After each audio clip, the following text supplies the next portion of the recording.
రీసెంట్గా ఎగ్జామ్స్ జరిగినాయి. డిగ్రీ వాళ్ళకి 10th వాళ్ళకి ఇంటర్ వాళ్ళకి అయిపోయినాయి. కాబట్టి వాడు ఏం చేస్తాడంటే ఎగ్జామ్కి 3 గంటలు టైం ఇస్తాడు. నువ్వు ఏం చేయాలనుకున్నా కానీ ఆ 3 గంటలే. ప్రిపేర్ అవ్వడానికి కూడా ఎట్లా ఇచ్చాడంటే time table day by day ఇచ్చాడు. అంటే ఈరోజు ఒక ఎగ్జామ్ అయిపోయింది అనుకోండి తెలుగు, రేపు ఎమ్మంటే ఒకరోజు ఆగి ఇంగ్లీషు, ఒకరోజు ఆగి ఇంకొకటి, అట్లా ఇచ్చాడు.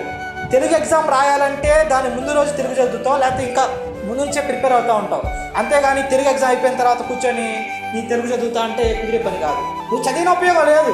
మనం ఈ భూమి మీద ఉన్నప్పుడే దేవుడు తాను ప్రకటించాలనుకున్న సువార్తను, ఆయన చూపించినటువంటి రక్షణ ప్రణాళికను మనం ఈ భూమి మీద ఉన్న కాలం, దేవుడిచ్చినటువంటి ఆ కాలంలోపే ఎలాగైతే వాడు ఇచ్చిన 3 గంటల్లో మనం ఎగ్జామ్ రాయాలో, అలాగే దేవుడు మనకి ఇచ్చినటువంటి ఈ జీవిత కాలంలో మనం ఆయన తెలుసుకొని ఆ పరలోకానికి మనం సిద్ధంగా ఉండాలి. ఇంత గొప్ప రక్షణను కూడా నిర్లక్ష్యం చేస్తే ఇంతకన్నా దౌర్భాగ్యం అనేటువంటి పరిస్థితి ఇంకోటి ఉండదు.